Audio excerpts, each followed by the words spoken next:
Thank you very much, and thank you to the committee for gathering us all here today to discuss two important subjects. First, the summit in Hanoi, and second, the importance of U.S.-ROK Japan coordination in terms of managing our approaches to North Korea, as well as our overall approaches to Northeast Asia and the region. I'm a pessimist when it comes to denuclearization in North Korea, but as pessimistic as I can get, I always look back on a very lucid memory I have of my experience in North Korea. I had the honor of advancing the trip to North Korea of Secretary of State Albright in late 2000, and she had what we thought at the time was a very successful trip, and I stayed on to pack up and take the advance team back to Seoul.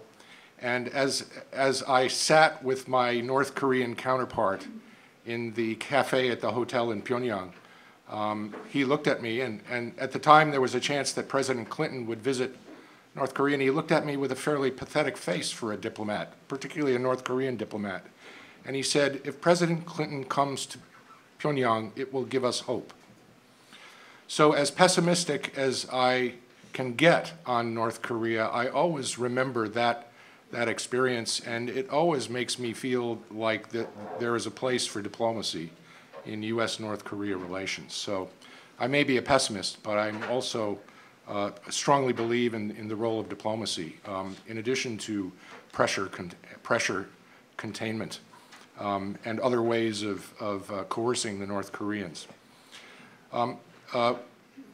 The backdrop for the Hanoi summit, of course, was the summit in June between President Trump and President Kim in Singapore. They did not go into the Hanoi summit empty-handed. They went in with a framework within which negotiations to prepare for the summit took place, within which I suppose President Trump and President Kim conducted their own exchanges during the summit in Hanoi. And that framework consisted of 4 points that are contained in the joint declaration issued in connection with the Singapore summit, in which the two sides, the U.S. and North Korea, agreed to establish a new U.S. DPRK relationship, presumably over time to normalize relations. Second, they agreed to join in efforts to build a lasting and stable peace regime on the Korean Peninsula. Third, North Korea committed to work toward the complete denuclearization of the Korean Peninsula.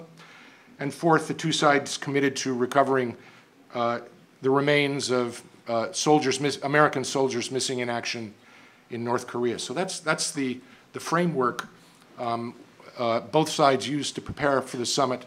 That's the framework, I believe, that President Trump probably had in his head, and as well as President Kim when they went into dinner and their bilateral meetings in Hanoi. So with that context in mind, I'd like to first turn to Shinbum Cho for his thoughts on the South Korean reaction to the summit. And I'd like to ask our speakers to spend about 10 minutes on their remarks. Then I'll ask a few questions to kick things off. Then we'll turn it over to our audience. Okay, thank you, Chair. I also thank you, NCAFP and Japan Society, for hosting this wonderful event with very timely and meaningful manners. The discussion topic, the North Korean nuclear issue and the trilateral cooperation, I think it's the most important security issue for South Korea. North Korea is our same national, but North Korea's nuclear development poses great threat to South Korea for our survival. On the other hand, to deter North Korea's military threat, we expand our alliance and expand our security cooperation with Japan. So it's the same side of the same coin. Regarding the last summit, I think there's a word in Korea and even Washington, D.C. I traveled to Washington, D.C. right before, until yesterday, right before to come to New York. But there's a word famous everywhere in Washington, D.C. and Seoul. That is the no deal is better than bad deal. That's frankly true. When we think about the North Korea's demand, lift virtual all sanctions on North Korea. North Korea argued that their demand is a partial lift of sanction because they demand those sanctions relating to civil economy out of 5 out of 11 sanctions. But frankly speaking, those 5 are all important sanctions that actually constraining North Korea's economic behavior. Let me look at it. The year 2016 is the break point when you think about imposing sanctions to North Korea. Before that, we have 5 sanctions on North Korea's nuclear and missile test, but that was focused on the North Korea's WMD development. However, right after North Korea's first nuclear test, early January in 2016, United States and Korea and international community realized those measures, the focusing on the North Korea's WMD development, doesn't work anymore. So we're focusing on the overall North Korea's economic activity to make North Korea give up its nuclear weapon program. So starting from the Security Council Resolution 2270 and 2321, 2356, and 2371, 75, and 96. Those 6 resolutions are all relating to North Korea's economy in overall, except the Security Council Resolution 2356. That was restricting the North Korea's travel ban, some designation of some people to travel ban. North Korea utilized this system. They argue 5 sanctions, which is directly relating to important sanctions on North Korea, and arguing that the partial lift of the sanction relating to its civil economy. But actually, the purpose of the sanction was a restriction on that civil economy, because to make North Korea give up its nuclear weapon. Instead, on the other hand, North Korea demand the promise to dismantling the Yongbyon nuclear facilities. There is some kind of a disagreement about whether North Korea would like to give up all facilities in Yongbyon or partial facility in Yongbyon, which is relating to producing nuclear fissile materials, which is nuclear reactor, reprocessing facilities, and centrifuge facilities to make highly enriched uranium. But whatever the reason, whatever the truth, the Yongbyon is one part of North Korea's nuclear program. After Yongbyon, the more difficult things remain. We have to dismantle unreported hidden uranium enrichment facilities in North Korea. We do not know how much they have. 1, 2, or some people project maybe up to 5. We have to find out those facilities and dismantle, and more importantly, verify the facilities. It's more difficult than Yongbyon. And then next step, we must get rid of all nuclear fissile material of North Korea. No, we don't know exact number, how many kilograms North Korea's fissile material exists. So we have to verify, we have to find out all nuclear fissile materials. That's a more difficult thing to dismantle in the Yongbyon and probably the hidden uranium enrichment facilities. The next step, we have to get rid of nuclear weapon and long-range missile and short and middle-range missiles, and then, as John Bolton mentioned, biochemical weapons. It's a long process, but if we lift those effective sanctions at the exchange of Yongbyon, what should we give to North Korea at the next stage? Maybe North Korea would demand dismantlement of ROK-US alliance. That's my hunch. So this time, the President Trump's step was proper, and then we have to figure out what's the intention of North Korea. Do they really have an intention to denuclearize itself? And what's the term that North Korea's denuclearization means? We have more tasks to solve right after the summit. Anyway, with or without the summit, our trilateral cooperation must go on. But because of the result of the summit, I think we have two tasks for the expansion of our cooperation among three of us. One is engagement. I think that we should not give up our effort to engage in North Korea. With regard to that, I appreciate the President Moon's attempt to continuously engage in North Korea. However, I oppose to a certain part of our government policy because we must focus on denuclearization, not the economic cooperation. That's my disagreement. But anyway, among three of us, United States, Japan, and Korea, must working on more important thing. What was the goal of our denuclearization? What is the roadmap to denuclearize North Korea? Frankly speaking, we do not share the kind of roadmap. We do not have a joint roadmap of three of us. No, we should build on that roadmap at the first step after the second summit. On the other hand, we have to think about the deterrence.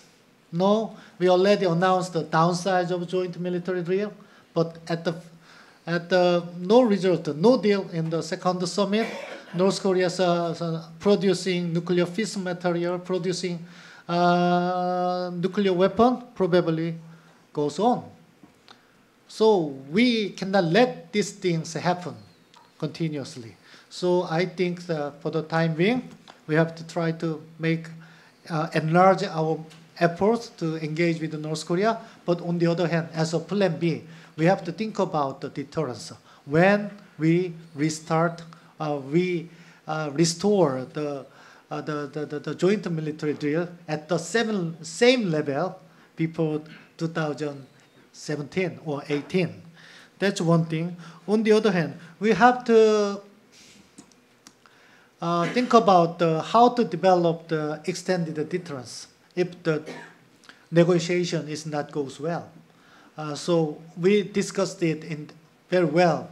In 2016, we established the extended deterrence committee between Korea and United States.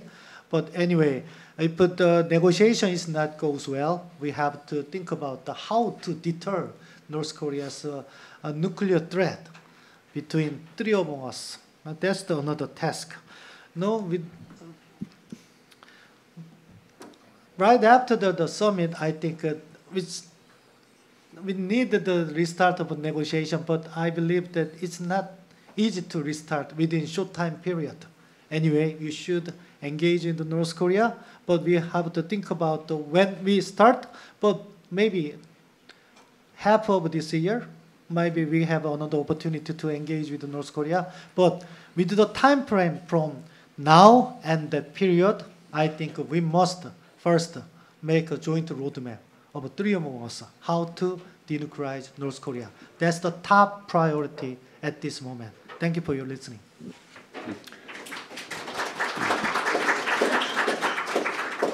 Thank you very much, Bumchul. Over to Scott Snyder. Yeah. I think that Bumchul just gave such a comprehensive and succinct presentation of so many of the issues that are involved. What I want to do is to try to address the issue of trilateral policy coordination and then make about 4 points about where I think we are after the summit, and then take a stab at answering the question of whose side is time on and where do we go from here. And of course, this is an incredibly timely program, but I've discovered, at least in my view, that there's a little bit of a punctuation error in the title of our program today. It says, after Trump-Kim Summit 2, Trilateral Policy Coordination on the North Korean Nuclear Issue. And I think it should be after Trump-Kim Summit 2, Trilateral Policy Coordination on the North Korean Nuclear Issue. Because it really wasn't until after the Trump-Kim Summit that we have actually begun to see some trilateral policy coordination on the North Korean nuclear issue. And in fact, at a very earlier this year, I was basically trying to raise the alarm saying, well, it doesn't look like President Trump is doing the necessary preparation that we normally do in advance of an engagement with North Korea. including strengthening assurance in the context of our bilateral alliances with Japan and South Korea, and bolstering trilateral coordination in order to make sure that we are on the same page. And I feel like we were missing something by President Trump not engaging face-to-face with President Moon and Prime Minister Abe in advance of Hanoi in the way that he actually did do prior to Singapore. And so, now we have a chance, in a way, to try to address that shortcoming. Now, where are we following Hanoi? I mean, in Washington, I guess the question that I felt last week after the No Deal Summit is that if no deal is so bad, why does everybody seem so relieved? And of course, the reason is because they were expecting a bad deal. But what I want to do is to talk about some reasons why I think a No Deal Summit ended up being really a very positive outcome for this process. There are some downsides, but the positives, in my view, are one, if we had made a small deal, I think that might have served to expose the gap, to conceal the gaps between the U.S. and North Korea. Whereas the No Deal Summit, I think, exposed the gaps very clearly and told us exactly where both sides were disagreeing with each other. And of course, Shin Bum-chul, highlighted those, the scope of denuclearization versus the scope of sanctions lifting. It actually became a very simple equation. And it removed the cover of all of this set of issues around, well, is it making peace or is it U.S.-North Korea relations? The core issue is denuclearization for sanctions lifting, and can that gap be closed? And then I think a second effect of this No Deal Summit is it actually, I think, removes the possibility of a North Korean end around, a focus on Trump at the expense of a working level process. And now I think that if we're going to get to a third summit, it's going to be because both sides have to do the hard work at the working level of moving forward. So I like to think that, and of course it remains to be seen whether that process will take hold, and I'll say more about that in a little bit. But if the Singapore summit produced a declaration and no process, I think a failed Hanoi summit could ironically produce no declaration, but maybe a process. I certainly hope that is the case. A third benefit, I think, of a No Deal Summit is that I think that it has succeeded in mobilizing our partners. South Korea certainly has already offered in very clear fashion its good offices in terms of engagement and efforts to try to bridge the gap between the United States and North Korea. I think Japan is potentially mobilized to be more active. And I actually think that a no-deal summit reduces the likelihood that China is going to be complacent, and I see that the U.S. is asking China to hold firm on application of sanctions pressure. A fourth, I think, benefit of this no-deal summit is, now a lot of people would say, well, if we knew we weren't going to get a deal, it should have been canceled. But I do think that it put Kim Jong-un on the record in some very interesting ways. And there were two statements in particular that drew my attention. One, Kim Jong-un, we know from his own mouth, supports the idea of establishing liaison offices between the United States and North Korea. And two, we don't know exactly what he meant by this, but he also said that he wouldn't have gone to Hanoi if he had not intended to denuclearize. And we definitely don't know exactly what that means, but I think that it is significant that he's now on the record for all to see in front of the world as having said that. So, here we are in this period following the summit. We've had, it seems like each day, dribs and drabs of stories and anecdotes about what might have happened or what might not have happened in Hanoi. And it's very, interesting. And so the question really is, whose side is time on, and where do we go from here? And with regard to whose side is time on, I think in the initial stage, President Trump was clearly comfortable with the idea that the the North Koreans had pledged self-restraint on nuclear and missile testing. And he said very clearly in his post-summit press conference, and the sanctions are still on, right? And of course, the sanctions are our leverage to try to pressure North Korea. But then we've seen in subsequent days activity at various North Korean sites. And frankly, I think the North Koreans are struggling to figure out where their leverage can come from in order to try to indicate an ability to shape this process. Maybe they feel like time is on the U.S. side more in some possibly uncomfortable ways.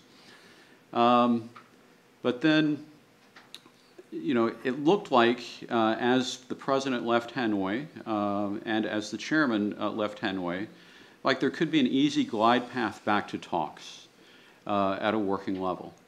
And I'm increasingly concerned that that may actually not be the case, in part because of the way that other information has dribbled out, in particular about the scope of the U.S. demands in Hanoi, and also the messenger. You know, National Security Advisor Bolton, who we all know that North Koreans called human scum a few years ago, you know, has taken a more visible role. And I'm worried that some of his comments may actually slow the process of trying to get us back in touch. So where I think we are is that, you know, after Singapore last summer, we demanded a comprehensive declaration. We basically wanted the North Koreans to show us the whole pie.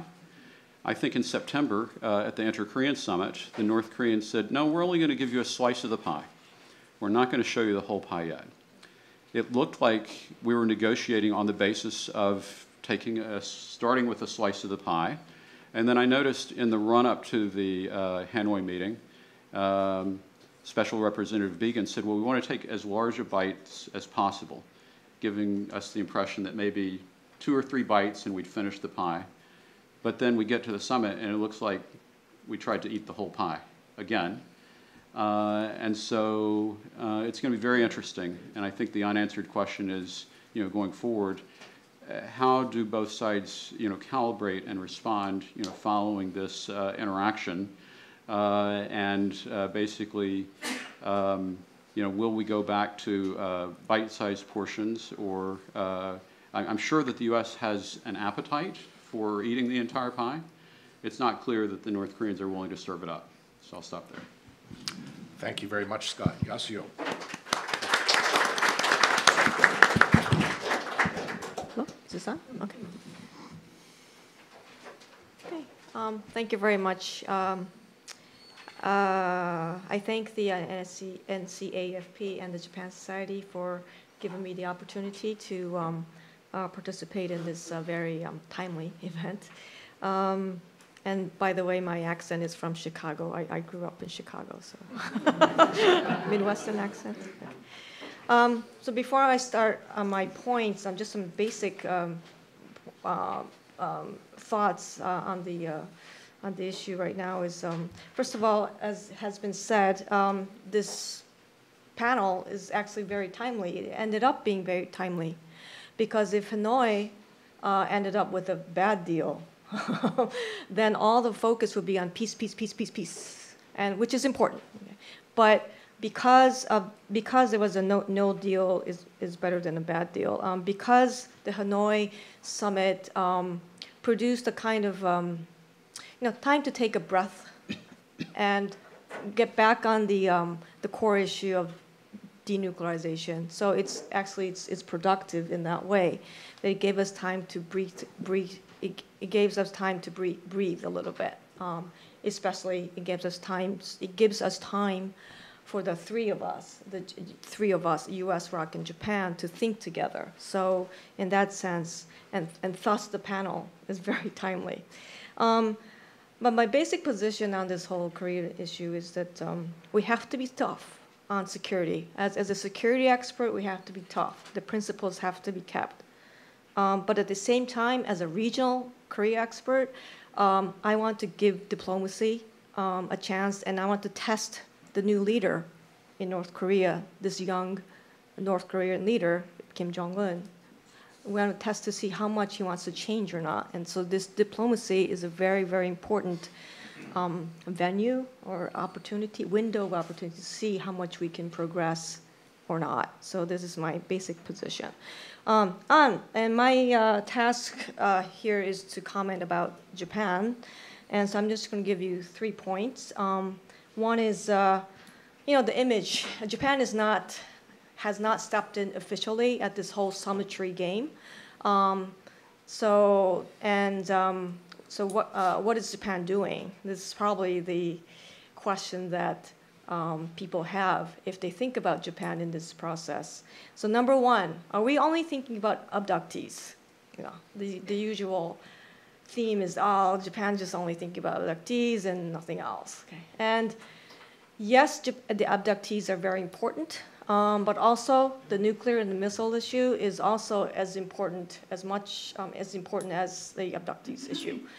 We think of it in its entirety, and we are going for a comprehensive resolution of the nuclear, missile, and the abductees. So it's a comprehensive set of issues that that Japan is interested in. Why? One, because the North Korean nuclear missile threat is a existential threat on the Japan homeland. So we are under the threat of North Korean missiles reaching our homeland.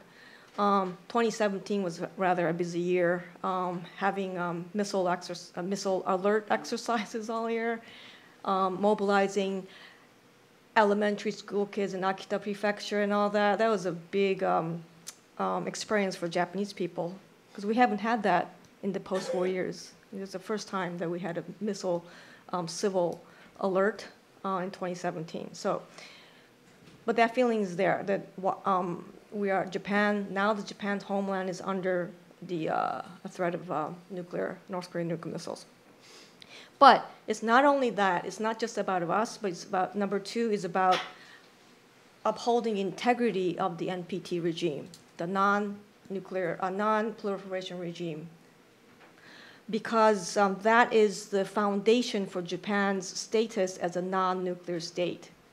And if the NPT regime starts to drift, that weakens the foundation of why Japan remains in a non-nuclear state. And also, in set with the NPT, the UNSC resolutions is an important part of this whole process, and that it shouldn't be, the resolutions is the foundation for why North Korea is in violation of international law and so forth. So we have to, for Japan, not just protecting our homeland, but protecting the NPT regime, and is like a foundation for all the policies that we have regarding nuclear weapons. Number two, so that's the tough stance that we have regarding this issue.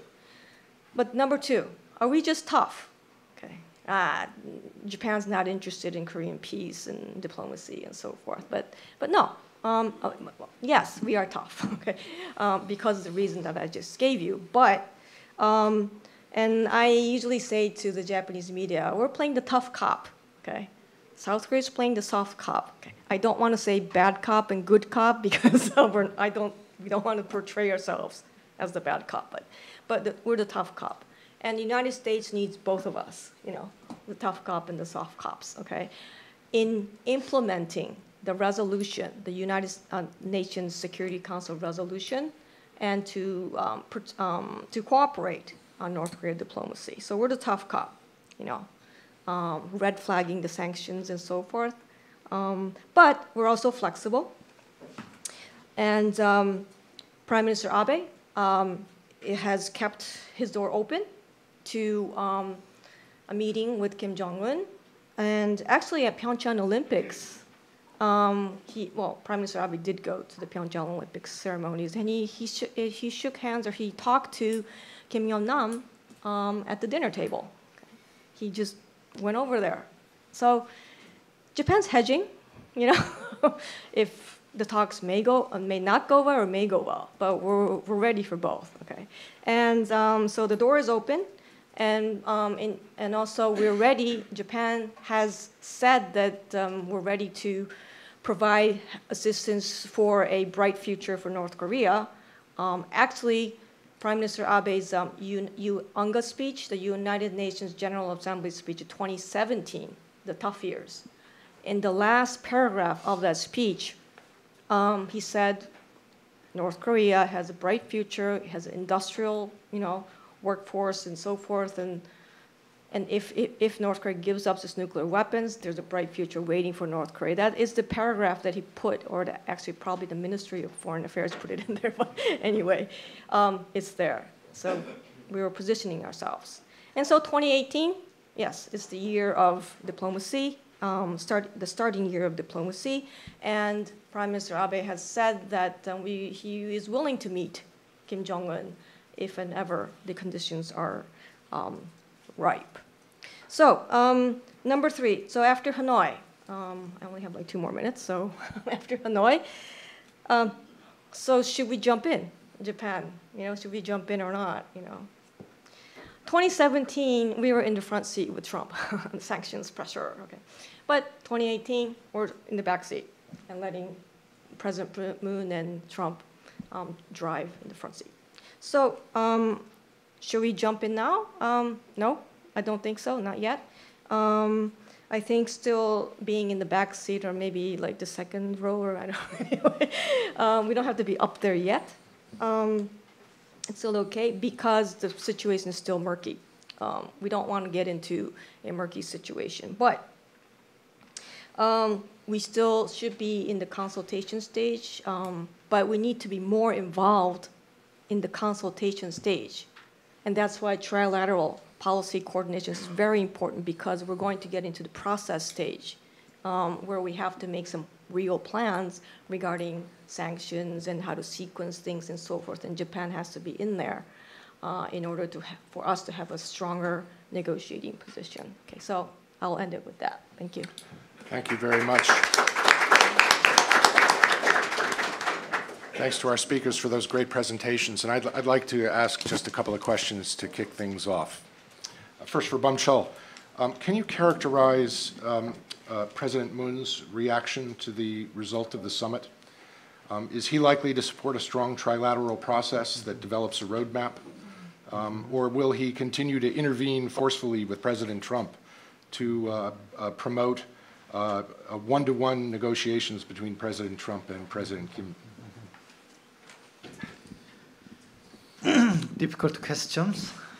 But frankly speaking, President Moon believes that the expansion of cooperation with the North eventually lead to the denuclearization of North Korea.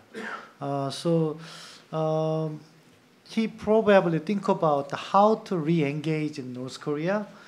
There is a certain kind of measure, maybe as you mentioned, maybe if President Moon visit the United States, have a summit with President Trump, and seeking another opportunity to proceed the dialogue with North Korea. Maybe the top-down approach will not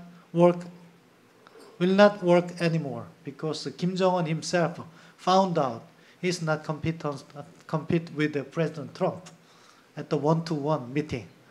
The form of North Korea's approach is a top-down approach, and North Korea probably believe that President Trump is the weak point of the United States, because he doesn't have a detailed knowledge on the North Korea's nuclear issues. So they are not eager to have working level meetings, postpone the working level meeting, and skip to discuss the details. But eventually, as it turned out, it is not President Trump who showed the weakness. It was Kim Jong-un. He was nervous before the summit, and then he didn't well in the summit. So probably North Korea does not want a top-down approach anymore. So maybe anyway, President Moon will meet President Trump and how to restart it, but not directly engage with Kim Jong-un at this time because North Korea doesn't want to do that. But with regard to trilateral cooperation to make a roadmap, maybe our government wants to discuss the process with the United States, but not this time with Japan, because it has a counterpart. And if we discussed it to even include Japan, then North Korea would not like that, because at this moment, North Korea want direct talk to United States. No, they don't want to include South Korea, frankly speaking. So including Japan is another obstacle to proceed the dialogue. So probably the Moon administration does not want to prepare trilateral the roadmap. But anyway, whether the United States, as a representative of three of us, so probably established its own roadmap, but you may share that kind of roadmap. You may consult that kind of roadmap with South Korea and Japan. And then that is joint roadmap. So I think we have a lot of options when you think about the restart of dialogue with North Korea. But the fundamental problem is we have to think about the whole process of denuclearization, not the part of it. So comprehensive roadmap is necessary. That's North Korea wanted, as we know, that the divide and the step-by-step synchronized approach, which North Korea argued they do not accept the full spectrum of roadmap. We have to refuse that kind of approach. So I think at this moment, United States with the South Korean government make a roadmap and share the kind of information with Japan. That's the best way. Thank you. Thank you very much. Question for Scott. Can you speculate to the extent you can about Kim Jong-un's reaction to the result of the summit? President Trump and Secretary of State Pompeo in the Hanoi press conference described their parting with President Kim as friendly. And Secretary Pompeo stated in that press conference that he thought that talks could resume fairly quickly. Nevertheless, we've seen in the past few days news of what appears to be the North Korean restoration of a missile test site in the Northeast. So what's going to happen on the North Korean side? Are they going to? We've seen at the end of failed negotiation processes in the past with North Koreans, we've seen them jump into a cycle of provocations. We're going to see a cycle of provocations and tests from the North Koreans, or will they watch and wait? Okay, so you're basically asking me to predict the future. Yes. About North Korea, which is actually one of the things that I try not to do. But I mean, so the situation, I think that from all intents and purposes, it looks like the immediate parting was relatively cordial. And then we had Trump's press conference, and then like 7 or 8 hours later, we had a North Korean press conference where we began to see the gaps much more clearly. And one of the gaps, as Bumchil discussed, was about scope of sanctions relief requested and offered for what.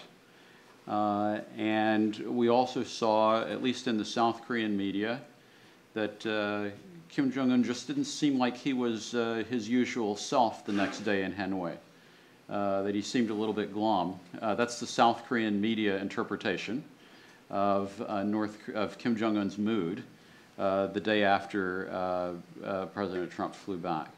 And so, I mean, the challenge here really is that for Kim Jong-un, you know, he seemed to be, you know, trying to keep that pathway open for a denuclearization process. It's hard to say whether, what I worry about is, I worried before the summit about the vertical disconnects on our side between the working level and the president. And I worry after the summit more about the vertical disconnects on the North Korean side. You know, mainly about whether or not Kim Jong-un can be well served in this new environment by what, in many respects, looks like the old North Korean playbook. You know, we don't know for sure whether Kim Jong-un might actually have a different view. A lot of people are very skeptical, and I understand that, but I think we also have to be very realistic about what exactly it is we are testing through this engagement. And I think that what we're testing is actually not about the effect of external pressure on North Korea, but rather we are testing whether or not internal constituencies in North Korea have shifted sufficiently as a result of marketization for there to possibly be an engagement and economic prosperity kind of support base within the North Korean elite that could justify moving, Kim Jong-un moving in a different direction. A lot of people are skeptical about that prospect, and I would say that we have a lot of reasons to be skeptical, but we don't know. What I do know is that North Korean elites want their sons and daughters to go into business. And I think that North Korean elites are voyeurs on the world. Sometimes they get to play with the things that are in the world, you know, but you can't help but think that they might, some of them, might also actually want to join it someday.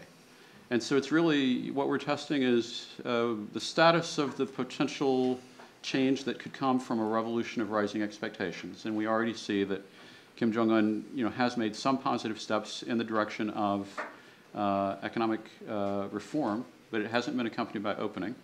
And what we're really testing is whether or not he's willing to take the next step on opening, and by doing so, change his calculus about what can actually bring prosperity and security to North Korea.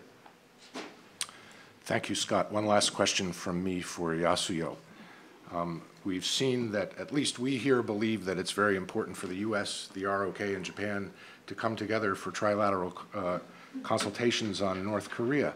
But that's at a time when ROK-Japan bilateral relations seem to be going through a rough patch with regard to the question of comfort women, with regard to the question of Korean laborers during World War II, and with regard to the question of the December incident in the Japan Sea, in which a Japanese aircraft had a little problem with a ROK destroyer. Do you see a way forward bilaterally between Japan and Korea as it becomes more important for us to coordinate trilaterally? Well, that's another difficult question to answer, but well, as you all know, the Korea-Japan relations is at its all-time low in terms of political and security areas. But you know, on the upside of it, the other side of it is the civil, you know, cultural, social relations, where is it 10 million? 7.5 million. Yeah, so it's about 10 million Koreans and Japanese going back and forth every year. And so that area, that pillar of Korea-Japan relations has actually matured in the past 20 years. And the politics have not caught up with it. So there's a lot of deep thinking and deep engagement to work on in upgrading the political and security areas. But as I said, so it's kind of, we are facing a sort of a crisis in terms of the Korea-Japan bilateral relationship, because nowhere in the past how many years we have multiple issues at the same time. Sometimes we have comfort women on one side, but no other issue, and then another issue comes up, but you know, so we manage one by one. But this time, the history issue in terms of the comfort women issue and the laborers issue, and also the territorial issue. But on top of that, the history issues has affected the business area and the the mill-to-mill, the military-to-military defense area, which were the bastion of stability for Korea-Japan relations. So, but what do? Okay, we correct it one by one, and first we have to work on recuperating the defense security relationship. And the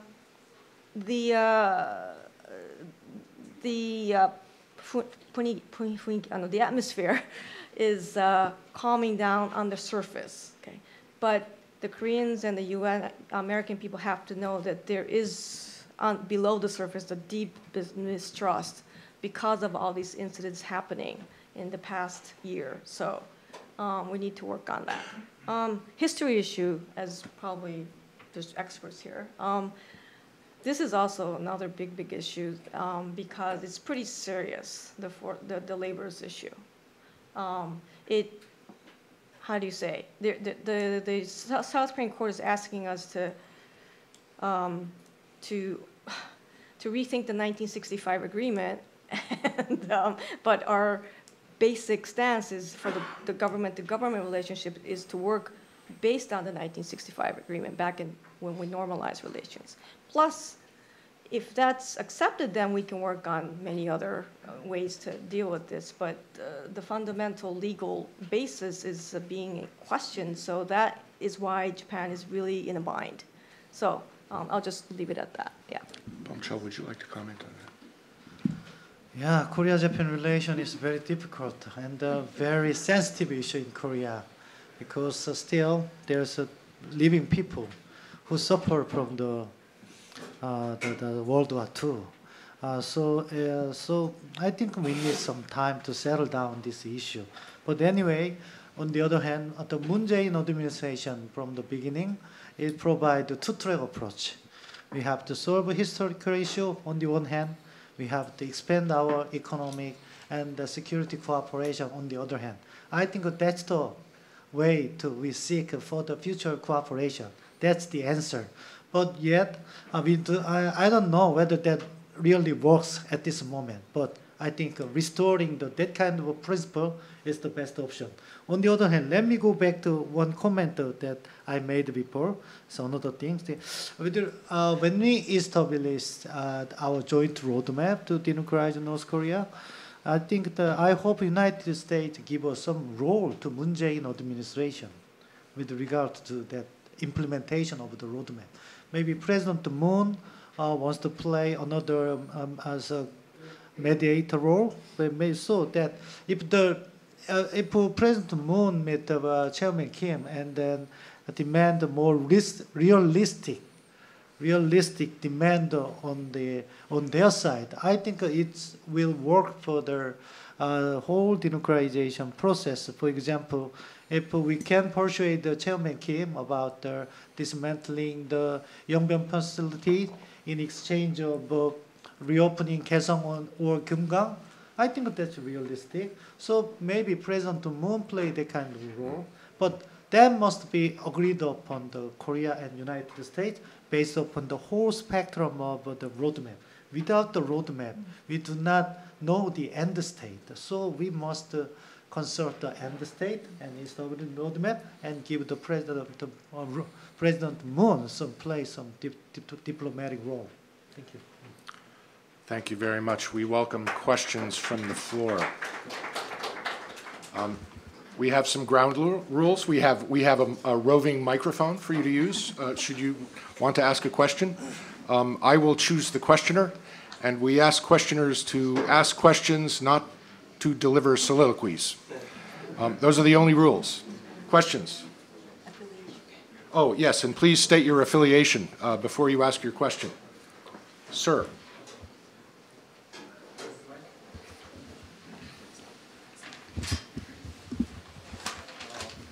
I'm here as a member of the National Council, and I have a question.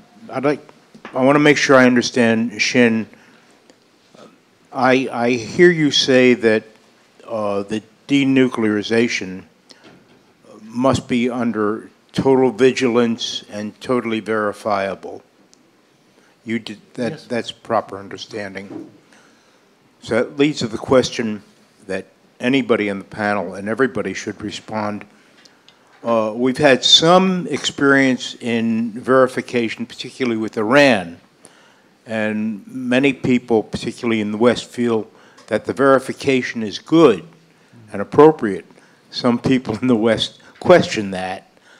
The question really is, how capable are we in terms of our intelligence services and our intelligence capability, analytic ability, to really determine whether true verification is taking place or disingenuous subterfuges are taking place? Scott? Well, in some ways, I think that that proposition or question is untested until we're able to get access. Because certainly there's a lot of efforts to know what is happening in North Korea in terms of gathering intelligence and information from the outside, but in terms of a verification process that meets international standards, what the U.S. is going to want is to have people on the ground to be able to bring the appropriate equipment and to apply the kinds of standards for verification that we've seen in other cases in other areas. And up to now, I think the biggest challenge is that the North Koreans simply have not allowed access. That's where things broke down 11 years ago at the end of the Sixth Party talks, was over verification issues. And although there is a history of IEA inspector presence at Yongbyon, going back to the late 90s and early 2000s, it's been a very long time. And frankly, one of the results of the absence of inspections is there's a much wider degree of uncertainty about what North Korea actually has, especially as a result of the enriched uranium pathway. And so that is really one of the critical issues that will be at the nub of any process that the U.S. would like to put in place going forward. Mm-hmm. I think with regard to verification, there is two matters, a matter of principle and matter of capability. You point out the second thing, but it must start with the matter of principle. North Korea argued that their measure for verification is observation, just watching the process. But the United States traditionally demand the challenge inspection, including sampling. With that measures, we can track down how much fissile material North Korea have. But North Korea refused to do that. If North Korea accept that the sampling and challenge inspection, I think there is a kind of a change in position, sincerity for denuclearization. And then we go to the second story, the capability of verification. We know that the IAEA and CTBTO has some inspectors, but basically those countries who has a nuclear weapon has the real capability to verify themselves. So United States, Russia, China, France, and UK, they are the best. On the other hand, because we prepared these things for the time being, South Korea also has some capability for verification, and Japan too. So the matter is North Korea's intention to accept that verification. And so if North Korea accept that, I think we can formulate a team with that. Of course, we probably face difficulties, but that's possible, I believe. Thank you. Just a couple of comments, two comments. Thank you. One is it's important to first of all uphold the ideal and also the as a goal, CVID or final or whatever it is. But in any case, complete denuclearization. Because if we let that go, we accept North Korea as a nuclear state. So we have to keep that as a goal, as a policy goal in documents, and it's an ideal. But in reality, as has been said, we have to get what we can get and cap that program and reduce the threat. So in order to do that, we have to get access to it. And so it comes down to the same answer. Number two is in Japan's role. Yes, Japan's role is limited because we are a nuclear weapon state, and so we hope that the nuclear weapon states in the P5 can play a role in getting to North Korea's program. But as Shin-san said, as non-nuclear states to the NPT, we are able to provide a lot of financial assistance to any IAEA inspections, as also maybe CTBTO might want to, use their new technology to, in North Korea. CTBTO. Sorry, TPP. No, anyway, sorry, CTBTO, right? Yes, the Comprehensive Ban on Nuclear Test Bans organization. And there's a lot of areas for financial assistance and also technical assistance and staff that would be willing and eager to have a part of the whole process. And also we might have some expertise in dismantling peaceful nuclear power plants and so forth. So there's a lot of things that you can do, and that's why trilateral coordination is important to understand our limits as well as the potentials of what we can do together. Okay. Thank you very much. Next question. Way in the back, ma'am.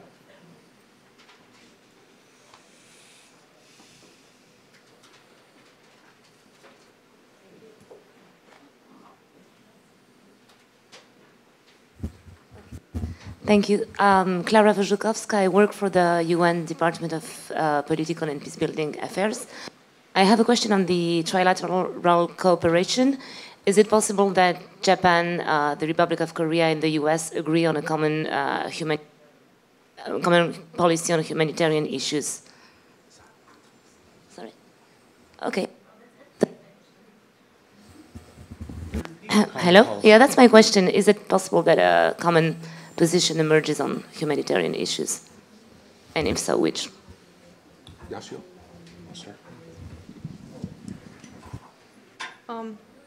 A common position on humanitarian assistance? Issues? Issues? Yeah. Issues? Okay. If you're talking about humanitarian assistance to North Korea, yes, Japan would be willing to do so. But I think the conditions are different for each our three countries, the standard. But Japan can be flexible, as I said, and there's several cards that we have. And one is the first small card is the humanitarian assistance card, and that would be possible if there is well, we shouldn't actually link it to denuclearization itself as in principle, but amount would probably be conditional. But in any case, if the denuclearization process goes through, there will be more opportunities for providing humanitarian assistance. And also, in Japan's case, it's the abductees. So if there's any progress on abductees, there will be more incentive to give more on humanitarian assistance. But there's several other cards that we do have as well. Yeah, I think that should be included in the whole process of engaging with North Korea. But at first, we have to coordinate ourselves because of the difference in priority. Maybe with regard to humanitarian aid, there will be no problem. But with regard to human rights issue in North Korea, there will be a different priority. The South Korean government wanted to proceed cooperation, but from the U.S. perspective and Japanese perspective, the human rights issue is more important. And in Japan, particularly because of the abduct issue, they put great importance of the abduct issue. That's all involved the humanitarian issues. But anyway, I believe, this is my own view, that I think we should first, our top priority must be denuclearization. And during the denuclearization process, which means change in nature of the North Korean government. So the human rights situation getting improved, and then maybe those issue of human right and Japanese abduct issue, that would be followed by some serious step of denuclearization, maybe after dismantling Yongbyon or the unreported uranium management facilities. There will be an opportunity to solve the kind of human rights issue at the time. But if we front row the human rights issue before the denuclearization, it will be very hard to persuade North Korea, even harder than now. Thank you. Yeah, I mean, I would agree that I think that the three countries can easily coordinate humanitarian approaches, but they are not going to move in lockstep. They're going to each have their different priorities. Sir, with glasses. Or you both have glasses. Steve Kargman. My question concerns another power in that part of the world, China. Can the panelists give us their view on what they see as China's game plan going forward post-Hanoi, and what role they think the three countries can have vis-a-vis China in this overall process, either individually as countries or as a group? Maybe with regard to China, I think China has three principles on the Korean issue. That was the stability of Korean Peninsula. Then second is the denuclearization, and third is solving with dialogue. That principle works at this moment until the second summit in Hanoi. So China was satisfied on the process, and during that period, China tried to restore its traditional relation with North Korea, and that goal was achieved by Kim Jong-un's fourth-time visit in China. But right after the summit, maybe China was also confused, probably. However, because until there is a kind of a dialogue proceeds, and without the North Korea's provocation, such like a nuclear test and missile test, China would not cut in this process. And then China would like to watch the dialogue between United States and North Korea, and then they started to calculate their own way. So for the time being, China is not a various factor, because on the other hand, China is now on the huge game with the United States, the trade war, and so it will be very prudent for the time being. Other panelists? So I would agree that China, I mean, actually China is a kind of partner on denuclearization. We want to be coordinated with China, but we also don't want China to hold the process hostage. So I actually think we're in a better place now than we were, for instance, in the context of six-party talks a decade ago with regard to the right balance of Chinese influence. The other factor is that China, I think, has made its desires known very clearly, that it expects not to be excluded from the process.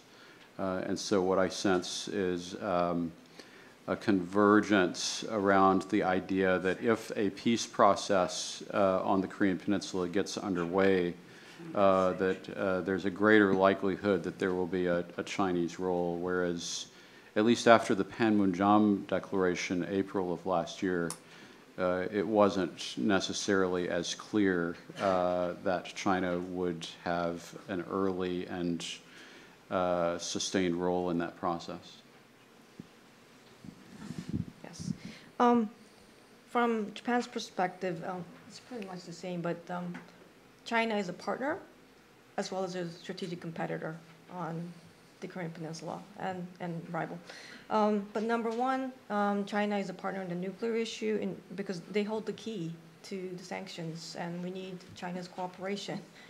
We need the sanctions along with this diplomacy, but we need the sanctions to have meaning, and in order to for the sanctions to have meaning, it's China, okay? So, and they will release the lever sometimes, and they will dial it up again, but in any case, China is an important player in this area. And China does not want the nuclear issues to go out of control, right? And it's on their border, and every time North Korea has a nuclear test, the kids, the elementary kids, and the Yanbian,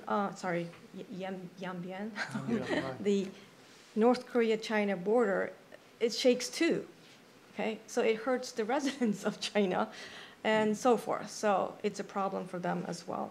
Number two, on the peace regime, though, China has a bigger role than Japan, of course, but not on number three, last point, but on the security regime, China's on the other side and Japan's on this side. So we host the UNC rear headquarters at the USFJ Yokota base, and so we are here to support security on the Korean Peninsula, and also through the USFJ, the US-Japan Alliance, which is to support Korean security, security on the Korean Peninsula. But please remember this, that before, North Korean missiles, nuclear missiles weren't really a reality, but now it is since 2016. So Japan is always willing to help the Korean Peninsula security, but now we might be really entangled. So we also feel insecure, okay? So whenever we do trilateral cooperation on the security regime issue, you have to address Japan's insecurity as well as Korea's. Thank you. Sir, in the red tie.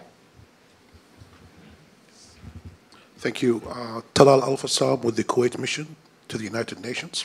Thank you for hosting this timely event.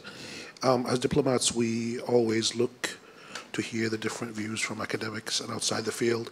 It makes us help think outside the box. DPRK situation to us is a very complex situation because it has peace on the Korean Peninsula, as well as denuclearization, affiliates itself with NPT. So my question would be, if history tells us anything, no crisis in this world will be solved without regional cooperation. At the same time, we haven't witnessed yet any country that has or possesses nuclear weapons that gave it up. With that, the only thing that we have is the JCPOA with Iran, and in that case, Iran did not possess yet nuclear weapons. So the denuclearization mission is probably going to take a long road, a lot of years. With time, as the panel suggested, time can play a tricky role. We have the US elections, presidential elections in 2 years' time, while Kim Jong-un is going to be probably for a long time in DPRK. How does that play into the negotiations going forward? And how long can we see the denuclearization process taking long beyond the current administration? Thank you. How long is it going to take? Not in my life. I don't. Maybe. No, when you think about the time frame, I think time seems like always North Korea side because they're a totalitarian regime. Kim Jong-un is young; he's just 35 years old. So, although his health looks like not that good, but anyway, it's probably longer than President Trump. So the time seems like on the North Korea side. However, we noticed the vulnerability of North Korea this time. Economic situation. Kim Jong-un announced economic prosperity to his own people last year. And this year, again, in his New Year speech, and there is a new Supreme People's Commission, like a House of Representatives of the United States, that will start next month. And it must provide a new vision of economy. But without the progress, without the lift of sanction, he cannot keep his promise to his people.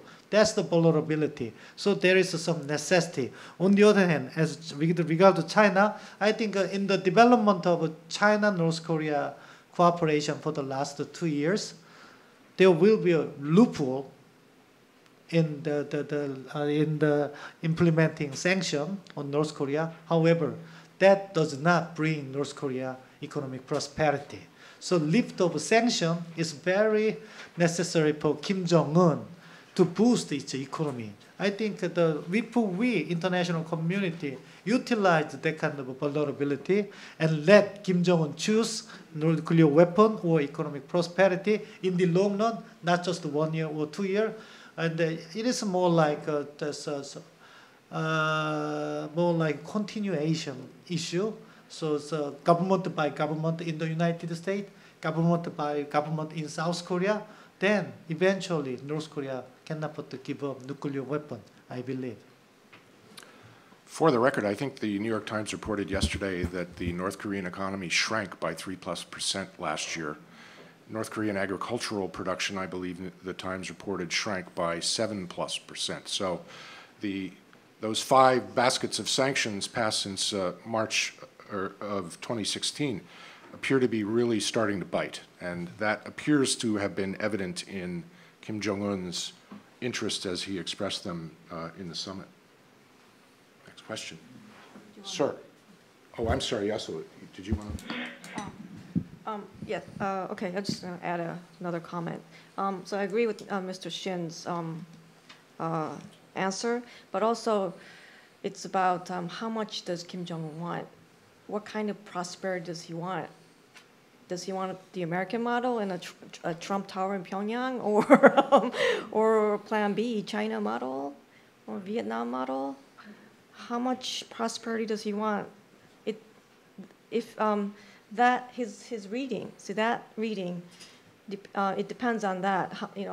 The value of Japan and Korea and U.S. The value of the economic assistance or cooperation that they could have depends on how much Kim Jong-un wants. And so I would just add a caveat to that. Yeah, thank you. Sir. Herbert Levin, National Committee member. This is, I guess, mostly to David, but happy to have others chime in. The Chinese were shocked when North Korea attacked South Korea originally. The Chinese were unhappy when the North Koreans killed off all the returned Koreans from China and went with the returned Koreans from the then Soviet Union. The Chinese were very annoyed when the line was stabilized originally along the 38th, and the Chinese attacked again, leaving the Chinese flank open. When the talks were going on in Panmunjom, the Chinese stood up, closed their Tanberg Norwegian tape recorder, and marched out, making it clear they were not going to be involved in sitting there while the North Koreans insulted anymore. So the Chinese-North Korean relationship has been a difficult one. Now, since Deng Xiaoping's days, the Chinese have gone out of their way to invite the North Koreans to come to China to see how to open up and improve. And we have all the stories of the North Korean delegations going to export zones and every place else. And then, according to those who were there, the Chinese cursing how stupid these people were, and they wouldn't learn anything and they wouldn't do anything. Now we have the writings in a Chinese journal saying, well, the North Koreans have achieved a certain nuclear capability. No one's going to attack them because they can counterattack to great damage. And so now they should move into the next period where they open their economy. You can keep party control, but you can open your economy and do something for your people. And so my question to a very sagacious, knowledgeable person like David is, do you agree with the Chinese assessment that the North Koreans have achieved a nuclear capability to defend themselves? They don't really have to develop anything more for this purpose. They're not really going to attack the US or Japan. That's ridiculous. But they have made it clear no one can attack them and get away with it, and therefore they can now open up and start to develop and do something better for the people. This doesn't turn them into nice guys, but it turns them into a society more or less like the Chinese, where they can develop a legal middle class, and be easier for everybody else, including the Chinese, to get along with? Yes or no?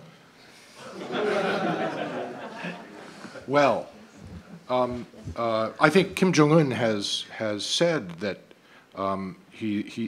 now that he has a nuclear capability, he can turn to economic development. He said that in his New Year's address of last year, which kicked off this whole diplomatic process. So I think it may be that Kim Jong-un is truly serious about shifting priority to the economy. But there are some obstacles in his way. One of them is the sanctions. So the sanctions are not only having a bite economically, but they're having a bite in policy terms. They're preventing Kim from implementing more thoroughgoing economic reform. Exactly the substance of those economic reforms, I think, probably has yet to be determined. It's easy to say that China or Vietnam can provide a model for North Korean economic reform, but when we look back at Chinese and Vietnamese efforts to implement economic reform, we can see how difficult it was, both economically and politically, for the Chinese and Vietnamese regimes. So I think even if we open sanctions tomorrow, it would be a rough road probably, and a difficult road for Kim to implement systematic economic reforms. It'll take a long time. And he's probably got a lot of resistance from the military. Any other? I'll just say that, you know, the flip side of the North Korean problem, we usually focus on denuclearization, but I think that the flip side of it is actually the complete absence of economic governance inside North Korea, which basically means that we have sanctions in place, but also who would go in there and try to make money in the absence of rule of law. You know, basically in a parasitic economy in which every transaction accrues rents to the leadership. And so, you know, the real challenge, if we want to transform North Korea, it's not only about denuclearization, it's also about integrating North Korea into the region, and that means establishing a level playing field inside North Korea so that there's actually social mobility and people can get rich, but then, you know, that's a direct threat to a system that is based on political loyalty. And I'll just add one more comment to that about transforming or making North Korea play by the rules in the economic game. If there is an economic plan as part of the whole roadmap, okay, there could be like international institutions in place, like ADB and AIIB can cooperate with ADB and so forth. And along with international institutions comes rules, and North Korea needs to learn the rules. But I will also say it's going to be very difficult. But from our standpoint, if we're going to help with North Korea's bright future, it has to include international institutions and rules, and Japan can play a role in that area as well. We can't just have AIIB in there, we need to have ADB as well. Thank you. Ma'am. Hi, everybody. I'm Deborah DeVegin with thechisel.com. We can, in our comfortable little bubble here, talk about what Washington thinks and Beijing thinks and what Seoul is thinking and so on. But how much are we thinking about what's actually going on for everyday North Koreans? What are they facing on a day-to-day basis, and how do they make the trade-off between denuclearization and economic stimulation? If you could address that, I'd be most curious. Thanks. I guess I've been the one who's been talking about North Korea internal. The way that I think of North Korean society is it's really a pyramid with Kim Jong-un at the top.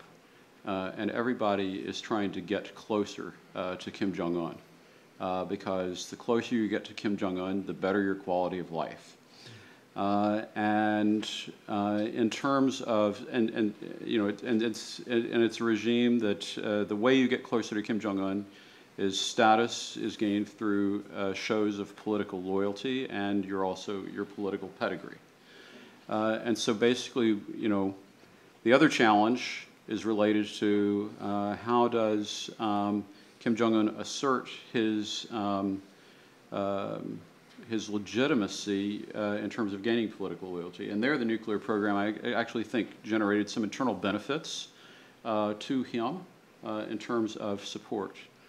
But at the same time, this is a regime that historically is based on, you can only have that pyramidal system in an environment of opacity and isolation, and yet North Korea needs things from the outside. And so that, I think, is the dilemma and what we're really focusing on as the means by which to force the choice. That's what the sanctions effort is really all about, is trying to force the choice by taking advantage of an increasing dependency that North Korea has on material goods from the outside world. It's quite interesting that nominally, North Korea is a socialist country, but actually the ordinary people's living life are dependent upon market these days. More than 300 market, or some people estimate more than 500 market inside North Korea, but that caused the sanction made that kind of system because government cannot distribute this kind of goods to their own people. Because of sanction, Kim Jong-un's control over his own people getting weaker. That's what we notice now. But the concern is the humanitarian disaster inside North Korea if this kind of sanction continues. But fortunately, because of the market and then probably because of North Korea's diplomatic tactic, I believe that the relation between North Korea and China restored at the third summit last year when Xi Jinping mentioned that the relation between China and North Korea is the relation between lip and teeth, which means if North Korea face real problem, China will help North Korea. So I think this kind of situation, the living standard of ordinary people is getting worse, but there is no such kind of humanitarian disaster like 1990s. We've got time for one more question. Sir. Thank you. I'm John Koch. I'm a political historian and writer.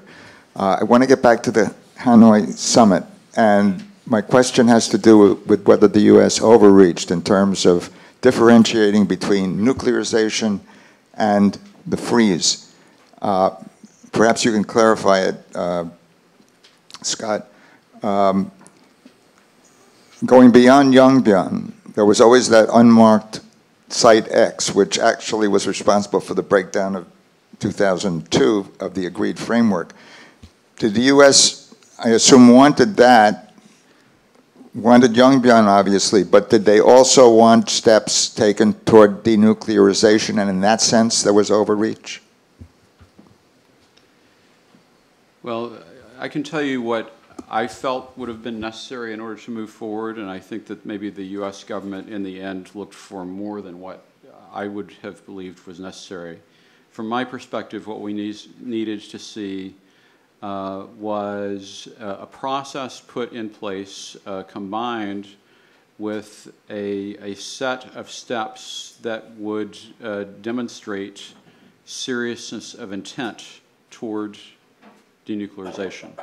And in practical terms, what that, I think, translated into was Yongbyon plus something, because we've already been at Yongbyon in the past. And so we want to restore the access, but also we don't want to settle for the same incomplete denuclearization process that we have seen in the past. And I actually think that the challenge on the North Korean side is they're probably also gauging our intent through the lens of sanctions relief. And we have to remember that this is a relationship defined by 7 decades of mutual mistrust. We've only been at this for a year. And, you know, really, and it's been a very patchy engagement. Remember 2 years ago, we had no communication whatsoever. And so, you know, I just think it's important to remember where we're at. You know, game 2 of a 162-game season. I think what we were all concerned about is that Trump was going to go and win Game 2 and declare that he'd won the World Series. That didn't happen. But, you know, we're just at the very beginning of this process, and it's going to be a long season. And I think that we just have to keep at it every day and come out and play. Very good point. Other panelists? Yes. I think the most critical point at the Hanoi was when President Trump raised the issue of unreported uranium management facility in North Korea. If Kim Jong-un responded to that question like, okay, we understand your position, and we are going to demand whatever, dismantle the ROK-US alliance like that, then there will be another deal, maybe a small deal. But by denying the facility, by denying the negotiation of the unreported uranium management facility, which made bad implication whether North Korea has intention of denuclearization. That's a mistake of Kim Jong-un. Giving high price is not that serious matter because there's a deal always. Just arranging the price. That's the deal of real estate here in New York. That's the deal of President Trump, no. But by denying the deal itself, probably President Trump got a hunch that North Korea, maybe if we give the lift of sanction, there will be no third summit between him and Chairman Kim. Just to add to that, so we want a better life, improved life for the North Koreans who are very ingenious and very diligent, but without nuclear weapons. So we're still in Game 2 or 3. So we need to push a little more, and you know, beyond Yongbyon. Okay, so that's I think where we're at. Yeah. Thank you very much to our panelists and to our guests for coming today.